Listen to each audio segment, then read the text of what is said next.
নমস্কাৰ, মই ৰিঞ্জুমণি নেওগ বৰা। আপোনালোকৰ ওচৰলৈ লৈ আনিছোঁ আজি এজন ভাৰত বিখ্যাত মনীষীৰ বিষয়ে কিছু কথা। নাজানো কাৰোবাৰ কিবা উপকাৰ হয়নে নহয়, কিন্তু এইজনা ভাৰত বিখ্যাত প্ৰাচীন পণ্ডিতৰ এই নজহা নপমা নীতি কথাসমূহ পঢ়ি মই কিন্তু এতিয়াও উপকৃত হওঁ। পৃথিৱীৰ সৰ্বকালৰ সৰ্বশ্ৰেষ্ঠ ৰাজনীতিবিদ, সমাজনীতিবিদ বা কূটনীতিবিদ বুলি ক'লে আপোনাৰ মনলৈ কাৰ কথা আহে বাৰু?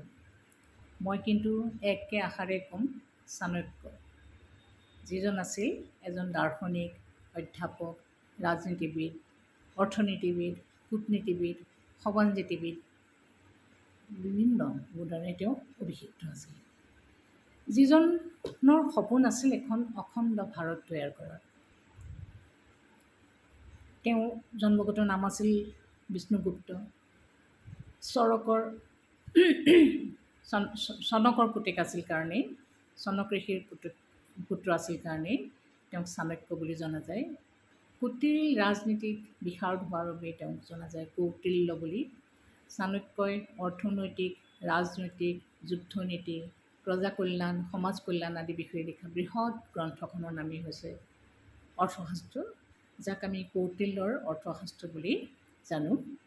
তেওঁৰ আন এখন গ্ৰন্থ চাণক্য নীতি বা নীতিশাস্ত্ৰ, যিখন শাস্ত্ৰ ভাৰতীয় জীৱন যাত্ৰাৰ এক সিদ্ধান্ত পুথি বুলি বিবেচিত হৈ আহিছে। আৰু ইয়াত উল্লেখিত নীতি শ্লোকসমূহৰ সম্যক অধ্যয়ন কৰি মানুহে সুন্দৰ জীৱন অতিবাহিত কৰিব পাৰে। অত্যন্ত তীক্ষ্ণ বুদ্ধিসম্পন্ন চাণক্য দেখিবলৈ কুৎসিত আছিল বাবেই ৰজা ধননন্দই তেওঁক পদাঘাত কৰি ৰাজসভাৰ পৰা বাহিৰ কৰি দিছিল। আৰু তেতিয়াই তেওঁ পণ লৈছিল যে অত্যাচাৰী ধননন্দক সিংহাসনচ্যুত কৰিব নোৱাৰালৈকে তেওঁৰ টিকনিৰ চুলি নেবান্ধে। সঁচাকৈ তেওঁ চন্দ্ৰগুপ্ত মৌৰ্যক লগত লৈ ভাৰতৰ শক, হুণ, যৱন, কিৰাত আদি বিভিন্ন জাতিৰ যোদ্ধাসকলক একত্ৰিত কৰি সৈন্যবাহিনী গঠন কৰি ধননন্দক গোটোৱাই চন্দ্ৰগুপ্তক মগধৰ ৰাজসিংহাসনত বহুৱাইছিল। প্ৰধানমন্ত্ৰী হৈ তেওঁ তেনেই সাধাৰণ জীৱন যাপন কৰিছিল। ৰাজধানীৰ বাহিৰত তেওঁ এটি সাধাৰণ পৰ্ণকুটীৰত বাস কৰিছিল। এবাৰ চীন দেশৰ পৰিব্ৰাজক পণ্ডিত ফাহিয়ানে তেওঁক লগ কৰিবলৈ গৈছিল। সেই সময়ত তেওঁ কুটীৰৰ বাহিৰত বহি দেশৰ ৰাজনীতি বিষয়ক কিবা লিখা পঢ়া কৰি আছিল। সন্ধ্যা সময় তেওঁ ফাহিয়ানক বহিবলৈ দি ভিতৰলৈ গ'ল আৰু অন্য এটা বন্তি আনি তেওঁৰ মাজত ৰাখি আগৰ বন্তিগছি নুমুৱাই দিলে আৰু নতুনকৈ সেই বন্তিগছি জ্বলাই দিলে। ফাহিয়ানে কথাটো মন কৰি আছিল, আগতে জ্বলি থকা চাকিগছি নুমুৱাই আন এগছ কিয় জ্বলাই দিলে।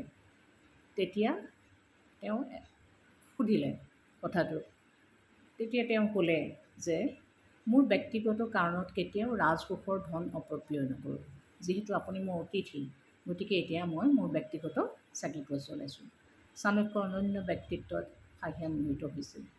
সেয়ে ভাবিছোঁ আজিৰ পৰা আৰম্ভ কৰিম চাণক্যই আমাৰ ভাৰতবাসীৰ সৰ্বাংগীন মংগলৰ বাবে দি থৈ যোৱা নীতি কথাবোৰ কিছু কথা আপোনালোকৰ আগত ব্যক্ত কৰিম।